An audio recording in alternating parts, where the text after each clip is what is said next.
Bom dia a todos. Bom dia.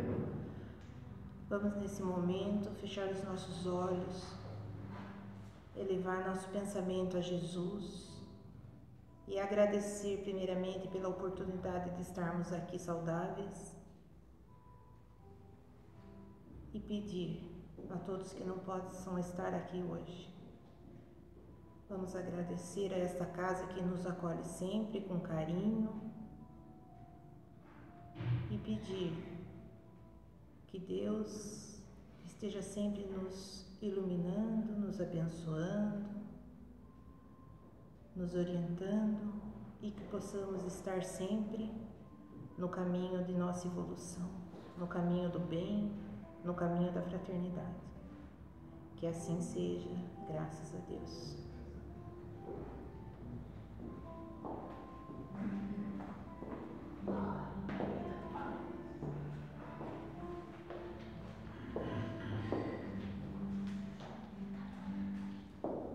Olá, bom dia, gente. Bom dia.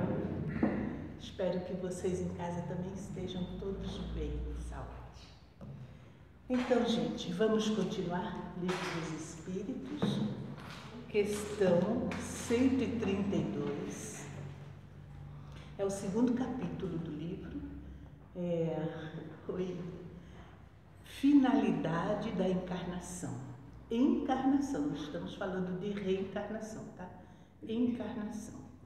Aí Kardec pergunta: qual a finalidade da encarnação dos espíritos? Ou seja, por que criando os espíritos, Deus os faz reencarnar no mundo material, né? Qual a finalidade da encarnação? E a resposta é: Deus a impõe com o fim de levá-los à perfeição. Para uns é uma expiação, para outros será uma missão. Mas, para chegar a essa perfeição, os espíritos devem sofrer todas as vicissitudes da existência corpórea. Nisso é que está a expiação. Preste atenção nessa frase. A encarnação tem ainda uma outra finalidade, que é a de pôr o espírito em condições de enfrentar sua parte na obra da criação. E para executá-la é que ele toma um aparelho em cada mundo em harmonia com a matéria essencial do mesmo, ou seja, do mundo em que ele vai, a fim de nele cumprir, daquele ponto de vista, as ordens de Deus. E é dessa maneira que o espírito, concorrendo para a obra geral, ele também progride. Deu para entender, gente? Encarna é uma imposição, Deus impõe, então não tem como discutir. O espírito, Deus cria e impõe que ele venha para o mundo material. A gente vai entender isso melhor se ler o livro Evolução em Dois Mundos, do André Luiz. Aí vocês vão entender o que é a evolução da matéria neste mundo que foi criado, né, aqui a Terra, por exemplo, e o espírito, que vem simples, ignorante e vai se desenvolvendo justamente nessa interação com o mundo material. Mas os espíritos continuam dizendo: para chegar a essa perfeição, que é a nossa meta, né, todos devem sofrer as vicissitudes da existência corpórea. O que seriam essas vicissitudes da existência da nossa vida? Bom, a pandemia é um exemplo. E tudo que está no mundo. Manaus deu a cheia do rio, não sei se vocês viram, né? 9 quilômetros de passarela, porque a cidade inteira está inundada, né? A gente vê aí regiões, terremoto, vulcão, maremoto, tsunami, né? Então são vicissitudes. Aí, olha o que ele está dizendo, é nessas vicissitudes que está a expiação. E, no entanto, a gente tem mania, por exemplo, se alguém está num barraco, ou mesmo uma casa de luxo, na beira de um morro, que desmorona, como acontece, né, volta e meia, principalmente lá para o lado do Rio de Janeiro, né, Petrópolis, aí a pessoa fala: nossa, acho que joguei pedra no Cristo, porque agora eu estou soterrada num monte de pedra. Mas não tem nada a ver. Nem sempre a coisa é castigo. Então, lógico, a nossa ação produz uma reação? Sim. E a gente vê a reação pela própria natureza. Viram como está o mar da Turquia? Né? Uma esponja, uma meleca grossa assim na superfície. Vocês procurem lá, foi semana passada começou. Os peixes estão morrendo por baixo porque não tem oxigenação.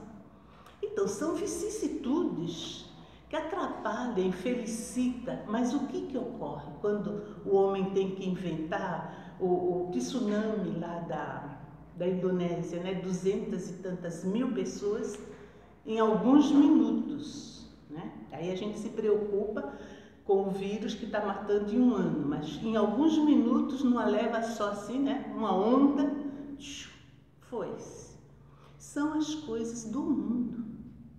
E aí ele continua, né? A encarnação também tem uma outra finalidade, que é de pôr o espírito em condições de enfrentar a sua parte na criação. Então é justamente mexendo, lidando, que ele desenvolve a inteligência e começa a aperfeiçoar o ambiente em que ele está, o meio em que ele vive. Porque ele termina dizendo que, ajudando o progresso, fazendo o que Deus espera, ele progride, mas ele ajuda o progresso de todo em todo, não é assim?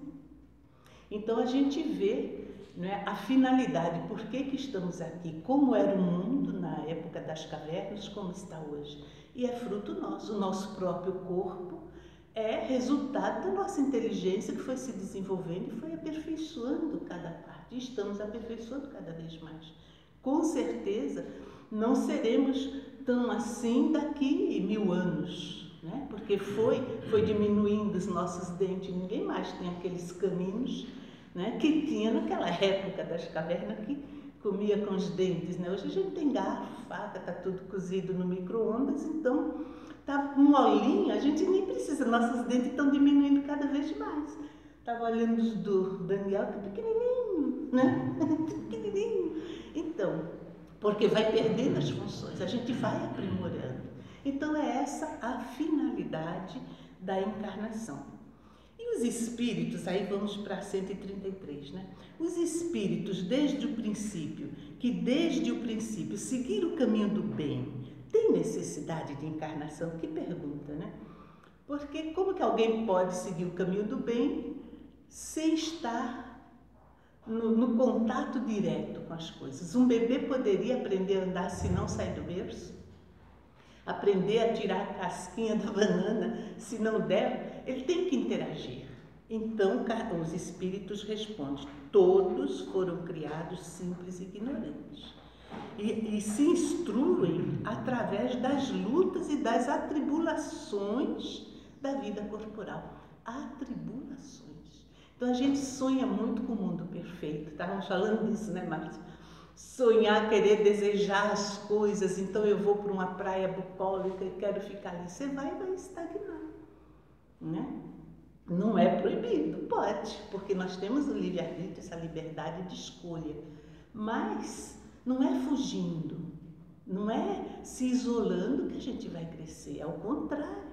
Então não tem aquela frase que diz, tire o R da crise e fica crie, né?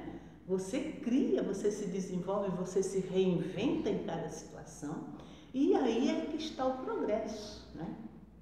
Então ele diz que não, que Deus é justo e não poderia fazer feliz a uns sem penas e sem trabalho e por conseguinte sem mérito. Porque, então aquela ideia que alguns têm que existe anjos que nunca foram gente, entre aspas, né, que nunca teve, não existe. Porque Deus não iria criar um ser já perfeito, com toda a consciência, toda a sabedoria, se ele não fez aquele caminho para conquistar por ele próprio aquilo. Como que aquilo? Porque a gente só tem o que realmente a gente interioriza, o que está aqui dentro, não é o que está fora. Então não adianta só teoria, né? Vejo o meu neto lá, com as aulas de biologia, ele tem que ir para o laboratório. Não adianta só a aula teórica, ele tem que ir. Então, o nosso laboratório é a vida corporal, o laboratório do espírito, né? É onde a gente enfrenta como que eu vou reeducar minha alimentação se eu não sentir a consequência de uma alimentação muito farta e gordurosa? Vai doer meu estômago. Então é uma vicissitude, é um problema que eu tenho que enfrentar. Não adianta só tomar remédio do Zé Roberto, eu tenho que me reeducar. Então é esse o trabalho. Então as vicissitudes é a própria expiação. Então pode acontecer da gente, isso está na lei de destruição, que é mais para frente, né? Então, de a gente ser pego num tsunami ou num terremoto e não ter na nossa história nada que justificasse, não é? Um ato que a gente fez lá atrás, que justificasse você morrer sufocada naquela água, naquele desespero. Mas, dizem os espíritos, se você entende que você está no mundo de expiação e que você está sendo posto à prova, é aí que está a prova. Você ama a Deus acima de tudo. Você aceita, né, como a gente diz no Pai Nosso, seja feita a vossa vontade. Aceitou? Então você progride, você avança, que é o que está aqui também. Então, os espíritos têm que encarnar, não tem essa. Mas Kardec insiste, né? Mas então, ele pergunta na 133A, de que serve aos espíritos seguir o caminho do bem se isso não os isenta das penas da vida corporal? Isentar. Então a gente acha que fez alguma coisinha e isso já nos dá uma capa de proteção que eu não vou, mas não é bem assim. Se você está no mundo encarnado para enfrentar as vicissitudes do mundo, então esse suposto bem que você acha que faz não vai te isentar. E olha a resposta. Se a pessoa enfrenta, chega mais depressa ao alvo. Além disso, os espíritos são, né? As penas da vida são frequentemente a consequência da imperfeição do espírito. Quanto menos imperfeito ele for, menos tormento ele sofrerá. Aquele que não for invejoso, que não for ciumento, nem avarento, nem ambicioso, não passará pelos tormentos que se originam desses defeitos. Deu para entender? Então existem os problemas, mas é em ressonância com o nosso próprio estado, né? Tanto que ele diz, o que não for ciumento, o não for ganancioso, não vai sofrer. Então imaginem aqueles caras que fazem o conto do vigário, né? Ele acha um bilhete e olha, e naquele dia, nossa, esse bilhete é do ano passado, mas olha, é igualzinho o prêmio de hoje, desse sábado, da Mega Sena. Deixa eu ver se eu consigo passar o ponto em alguém. E ele sai. O que ele está fazendo? Ele está vibrando, projetando nosso pensamento, que tem um padrão muito melhor que o da Globo, leva tudo, a imagem, o jeito que a gente está idealizando, como que nós vamos conversar e tudo. Isso está vibrando. E ele está ali, pesquisando, olhando na esquina. Lá em São Paulo era comum, no viaduto do Chá, né? O cara ficava aquela multidão, de repente ele olha para alguém, é aquele, e ele vai. O que é isso? Lei de atração. Então aquele outro que é ganancioso tanto quanto ele, vai chegar nele. Olha, eu fiz, aí ele faz o teatro, né? Esse bilhete, mas eu não tenho conta no banco, não sei o quê, e olha, pode ir lá ver, olha lá. Aí a pessoa vai, olha, nossa, ele está vendendo 10 milhões, ele está me pedindo só 100 mil. Vai no banco, raspa os 100 mil e dá. O que ele está fazendo? Ele quer ganhar 10 milhões. Não tem o menor escrúpulo, é ambicioso. É isso que os espíritos estão dizendo. Então, se a pessoa não for, ela passa ao lado desse cara e ele nem a vê, porque ela está vibrando no outro patamar. Ela não tem ambição dentro dela. Então, ela não vai sofrer o assédio, nem tampouco a lábia dele. E assim é com tudo na nossa vida, né? Então, está bem claro aqui. Aquele que não for invejoso, não for ciumento, não for avarento, nem ambicioso, não passará pelos tormentos que se originam desses defeitos. Então, a gente tem, realmente, como disse Jesus, a cada um suas obras, E você planta o que você quiser, mas você colhe. Então, nessa colheita não é que tem castigo divino, mas as circunstâncias trazem, que é justamente para a gente acordar. Porque a pessoa vai pensar, caramba, uma hora vai cair a ficha. Ela vai pensar, putz, mas eu também estava dando golpe nele, né? Eu não sou uma vítima, eu fazia igual, eu estava tentando, estava fazendo pior, porque talvez ele fosse até um ingênuo, mas eu estava sendo mais esperta, querendo levar. Percebe como a vida, os mecanismos, então é para isso que a gente está encarnado, para ir convivendo diariamente, todo santo dia, com as coisas que vêm. Então, a segunda parte desse mesmo capítulo, ele pergunta o que é a alma, e nas sequências, né, que são 3, A e B, dessa questão 134, o que é uma alma antes de se unir o corpo, e as almas e espíritos são a mesma coisa. É lógico que é. A alma, né, é o espírito sem encarnar, né? A alma é o espírito sem estar encarnado. E o espírito, antes de encarnar, ele está no mundo espiritual. Depois ele vem para o mundo material, né? Então, alma e espírito é a mesma coisa, é uma questão apenas de didática, né? Então, para a gente entender, olha a alma de fulano de tal, né? Como a gente reza pela alma de quem desencarna, porque esse espírito estava encarnado. Quando a gente fala espírito, dentro aqui dos nossos estudos, é o espírito desencarnado. E existe alguma coisa em nosso conjunto, além de corpo e espírito? Pergunta o Kardec, né? Há alguma coisa além? Sim, há um liame que une o corpo e o espírito, né? Porque o espírito não entrou dentro do corpo como se o nosso corpo fosse uma garrafa. Então o espírito, ele está vibrando, ele é inteiro, indivisível, né? E ele vai lidar com o corpo. Então tem um perispírito. Qual é a natureza desse liame? Semimaterial, quer dizer, é um meio termo entre a natureza do espírito e a do corpo. E isso é necessário para que o espírito possa comunicar-se. É por esse meio, desse liame, né, desse perispírito, que o espírito age sobre a matéria e vice-versa. A matéria também age sobre o espírito. Então, as virtudes, um caminho do bem, a intuição vem do espírito. É o ser pensante, é o espírito. Então, ele tenta, né, conduz nossas células, comanda todo o corpo. Mas o corpo acaba escravizando, às vezes, o espírito, pelas sensações, porque o corpo vai passar para o espírito, através do perispírito, a sensação, o prazer, por exemplo, de, né, meter a boca numa maçã macia, gostosa. Então, isso vai, né? Então, o espírito sabe da sensação da maçã através do perispírito, né? Mas, ao mesmo tempo, o espírito fala uma só, hein? Senão você fica gordo, porque a maçã também tem calorias, né?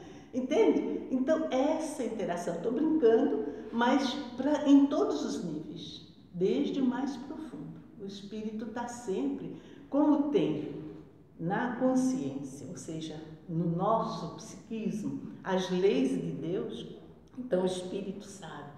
Assim como ele sabe as provas que tem que passar, assim como ele tem noção do que vai enfrentar, né? E até alguns a aproximação da morte, né?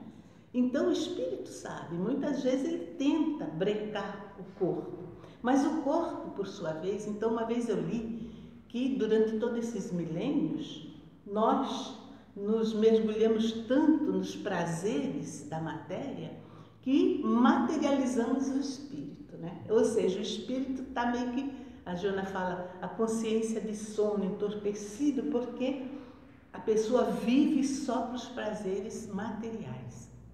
Mas hoje a vida está nos chamando a espiritualizar essa matéria, e a gente já está fazendo isso.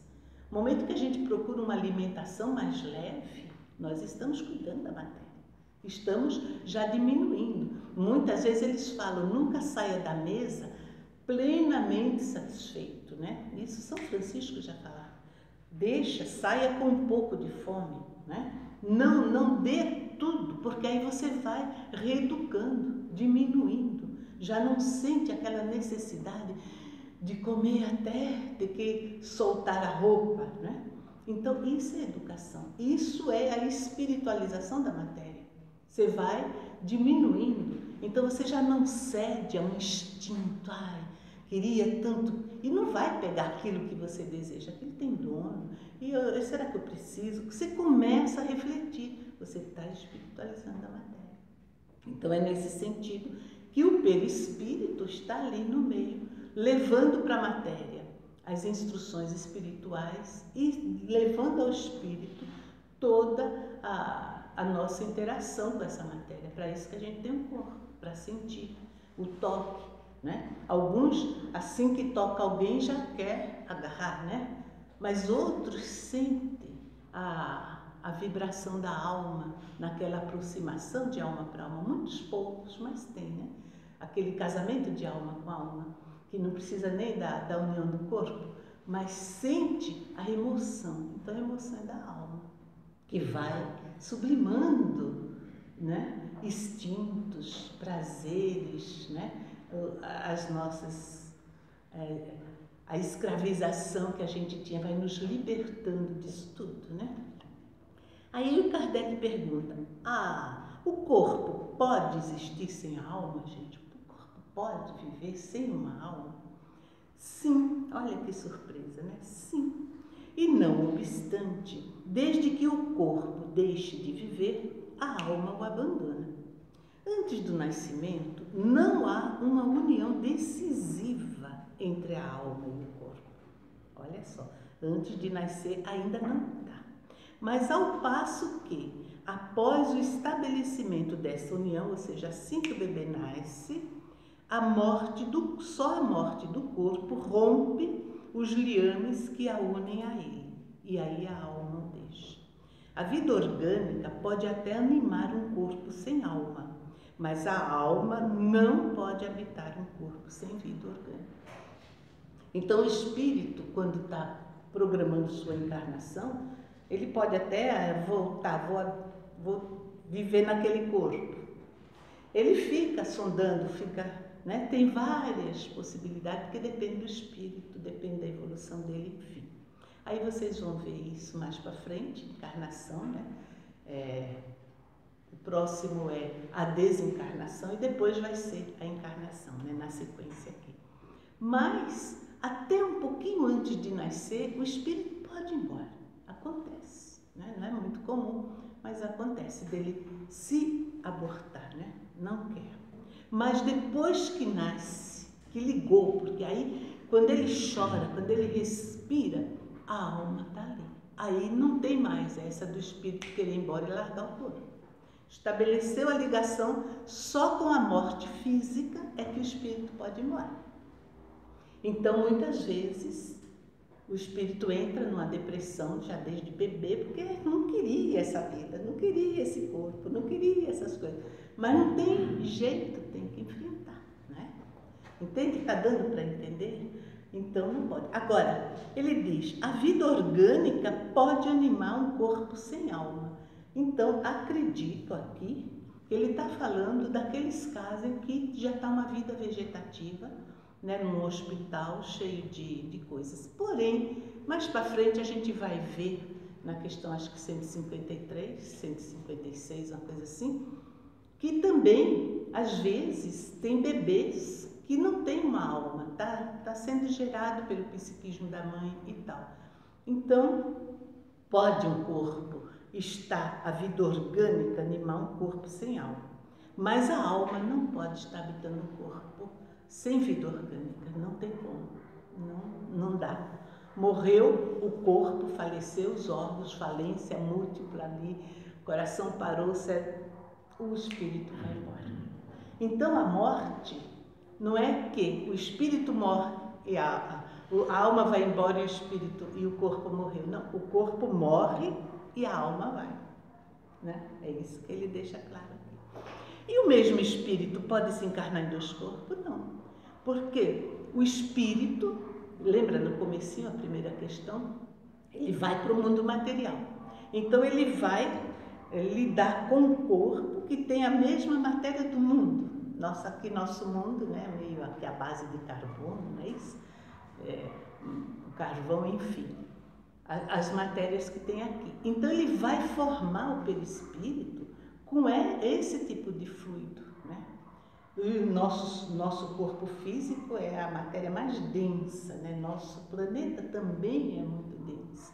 Então ele vai formar e misturar nesse perispírito os fluidos espirituais com os fluidos materiais. Então, quem modela o perispírito? É o espírito, do jeito que ele se vê, como ele se sente. Então, por isso que bebês nascem, né, atrofiados, com problemas. Às vezes não é físico, é mental. Às vezes não é mental nem físico, assim, mas está lá dentro uma doença que vai eclodir, uma cardiopatia que vai surgir, né? Um problema de baço, enfim. Por quê? É a consciência do espírito que formatou o perispírito. E o perispírito é o modelo organizador do nosso corpo físico. Isso está em o Hernani Guimarães, né? Ele fez todo um estudo, colocou a sigla MOB, né? Modelo Organizador, né? Do corpo. Então, biológico, né? Modelo Organizador biológico. Então, o perispírito formata o nosso corpo. Por isso, então não é castigo de Deus quando vem uma criança mutilada, entende? Deformada, porque o espírito está se vendo assim. E é justamente nesse mergulho, recebendo carinho, recebendo atenções, amor, que ele vai mudando o pensamento sobre ele mesmo. Estou sendo amado apesar de tudo que eu fui e que fiz. Estou sendo acolhido, estou sentindo. Então tudo isso repercute. Às vezes aquela vidinha curtinha, aquilo foi primordial para ele mudar o padrão. A próxima encarnação dele já vai ser muito melhor, porque é a lei do progresso, né? Então você vê que tudo tem uma finalidade, percebe? Tudo está dentro das leis. É a gente que não quer entender, né? E queremos do nosso jeito, né? Então o espírito não pode ter dois corpos, ele tem que cuidar daquele. Ele está ligado molécula a molécula com aquele corpo físico, não tem por onde, né? Então, aí ele fala, né? Por que os filósofos não chegaram a essa conclusão já antes? É interessante que ele diz, né, que esses filósofos, né, definir a alma, centelha anímica, a alma do grande todo, enfim, sempre houve a preocupação, porque na verdade, como a gente é espírita, a gente tem essa coisa dentro de nós que não é bem só o corpo, né? Que tem algo mais, que a gente sobrevive, tem tudo isso dentro, né? Então isso tudo vai produzindo questionamentos, né? Aí ele pergunta assim, alguns espíritos, alguns filósofos definiram a alma como a centelha anímica emanada do grande todo, né? E por que há tanta contradição, há tantas coisas, né? Então, o Kardec aqui ele diz, né, que é uma questão de empregar as palavras, né? Então a alma sai de Deus, é lógico, Deus é o grande todo, né?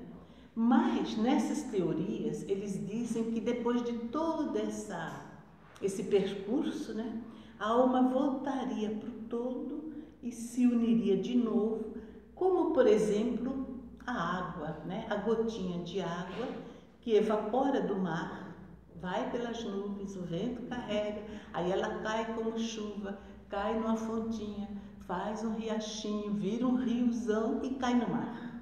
Então eles falam, voltou para o mar, né? Ali ela se dissolve, perde sua identidade. Não perde não, porque a molécula da água está lá, né? Veja isso, todo aquele trabalho do japonês, né? O Masaru Emoto, né, mostrando as partículas e de como um copo d'água se transforma aquelas moléculas. Então, não perderam sua identidade. Elas reagem às vibrações. Então, mesmo no mar, o mar é feito de partículas, não é isso? Então, está tudo lá. Então a gente vai fazer esse percurso e nós vamos voltar junto de Deus, evidente, né, quando formos perfeitos, mas cada um como um. Jesus é o melhor modelo para a gente, né? Eu e o Pai somos um, mas Ele é Jesus e o Pai é o Pai, né?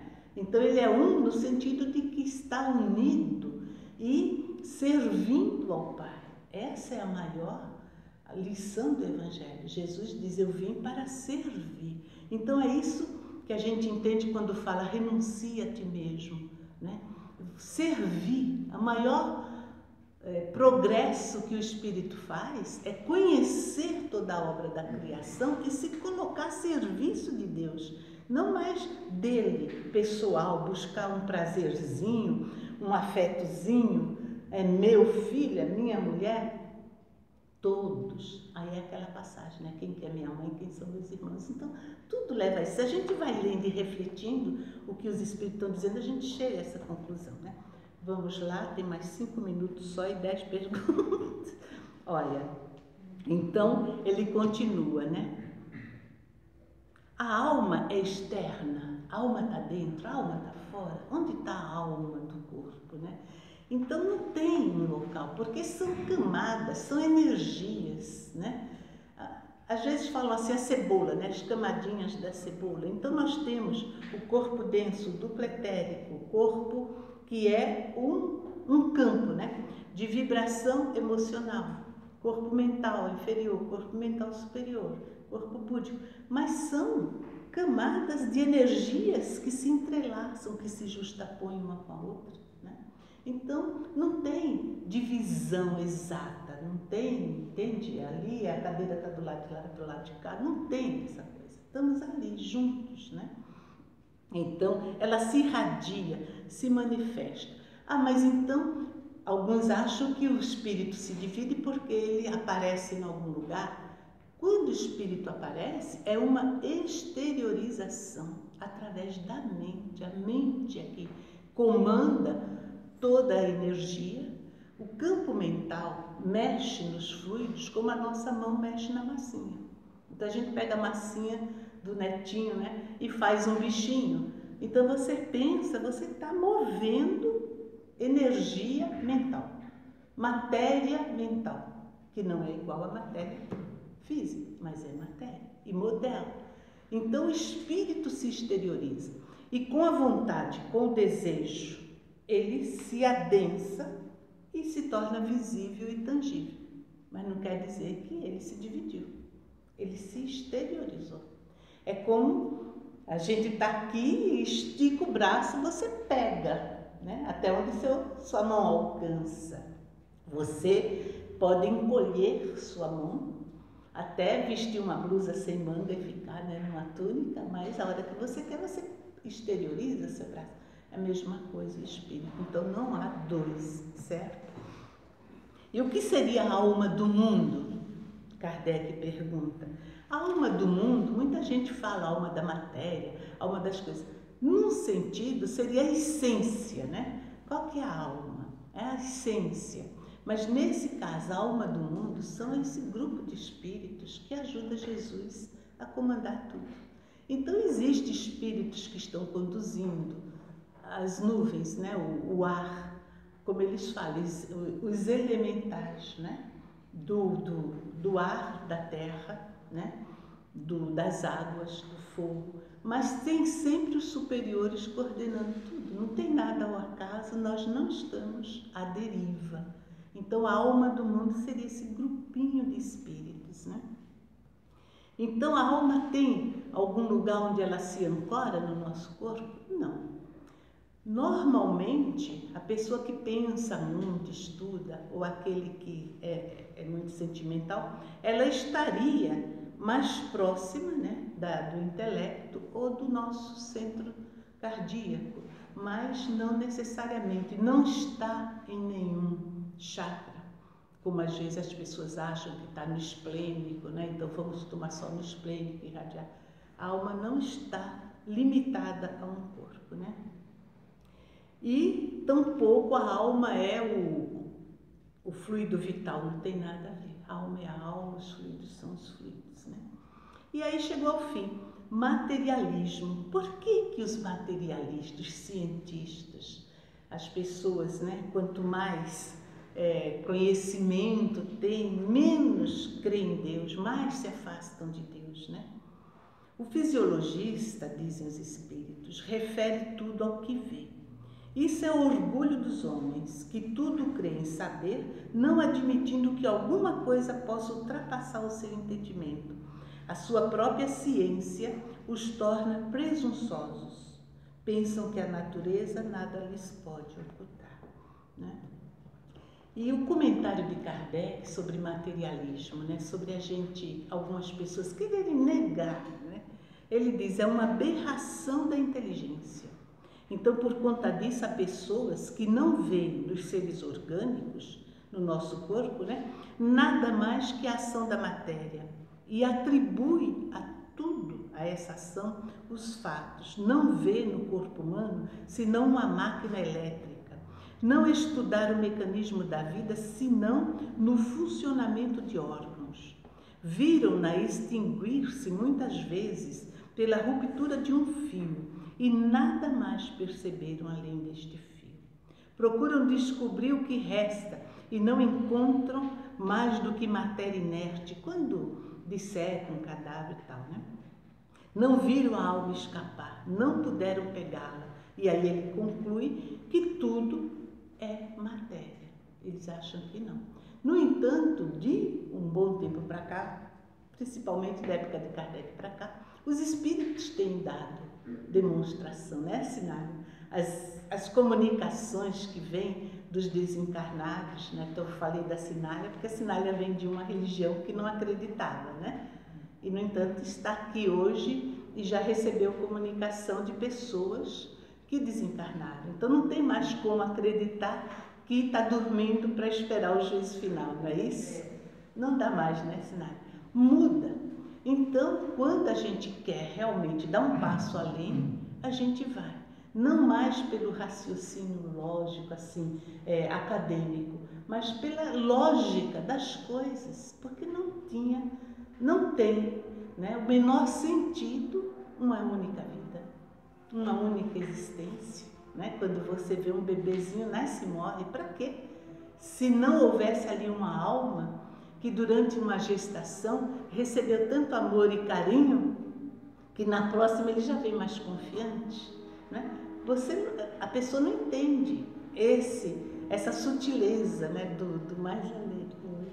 Então é isso, gente. O próximo capítulo.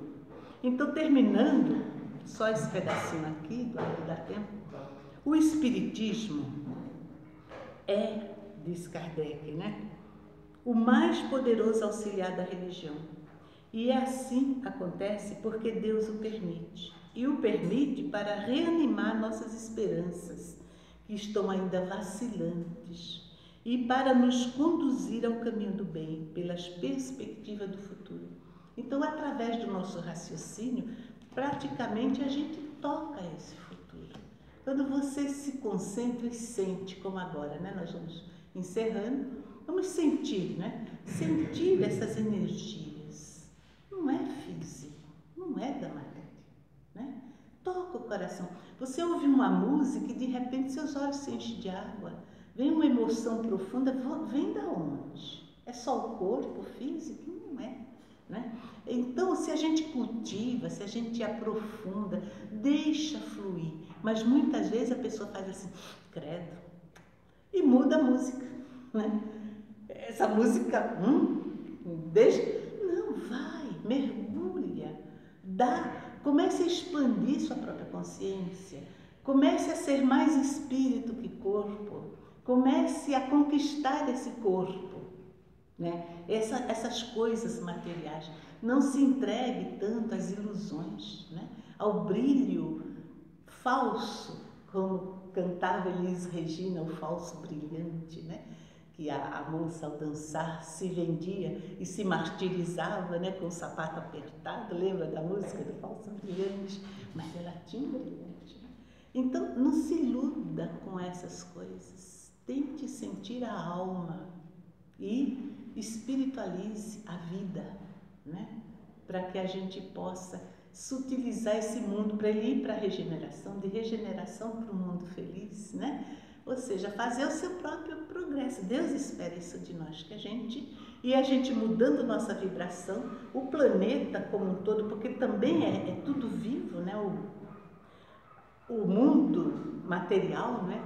Ou seja, o reino, né? Mineral, o reino vegetal e o reino animal, eles são inferiores. Nós estamos no comando disso tudo. Nossas vibrações atingem a pedra, atingem a água, como o japonês lá mostrou com suas experiências, né? Atinge tudo, gente. Então nós somos o princípio inteligente, onde Deus faz vir para o mundo material justamente para a gente transformar essa matéria, sutilizando-a cada vez mais, né? Então é isso que pede. Vamos encerrar, já passou acho que uns 10 minutos. Então, Jesus, que está no comando disso tudo, nosso mestre, guia, modelo, vamos sentir a presença desse mestre, porque ele se irradia como um sol. E os seus raios chegam desde que a gente abra a nossa mente, o nosso coração, para sentir. Da mesma forma que a gente sai de dentro de casa e vai para o jardim tomar sol, que a nossa alma saia dessas peias materialistas e a gente se abra para esse ser amoroso, esse ser divino, que só tem amor, e irradia esse amor, a paz, a força, a esperança, o desejo que a gente seja feliz, né? Vamos sentindo a presença desse mestre ao nosso lado, irradiando toda a sua força e o seu amor, para que a gente confie na vida, para que a gente acredite em nós mesmos, no nosso potencial de nos reinventarmos, de expandirmos o nosso conhecimento, a inteligência e sermos a cada dia um pouquinho melhor, um pouquinho mais confiante, sereno, né? Essa paz de Jesus a gente vai construindo em nós, devagar, passo a passo, mas que sejamos sempre firmes, perseverantes nesse caminho. Que Jesus nos abençoe e que de nós agora, Senhor, possamos também doar, exteriorizar de nós o que estamos recebendo de Ti em forma de bênçãos. Estamos todos aqui com saúde, com inteligência, com todos os nossos sentidos perfeitos. Temos um lar, temos família, temos tudo o que precisamos. São bênçãos que nós agradecemos, Senhor. E que possamos partilhar, mesmo que apenas em pensamento, apenas na nossa energia que ofertamos agora, que possamos em pensamento acolher, nos familiarizarmos com essa ideia de acolhimento, de partilha, de doação, para quando surgir na vida material a oportunidade, a gente possa passar para a ação, possamos de verdade abraçar alguém, partilhar o que temos, doar de nós mesmos. Auxilia-nos, Senhor, para que essa doação de nosso coração nos mova para a ação algum dia. Muita paz, que tenhamos uma semana cheia de luz e de alegrias. Graças a Deus.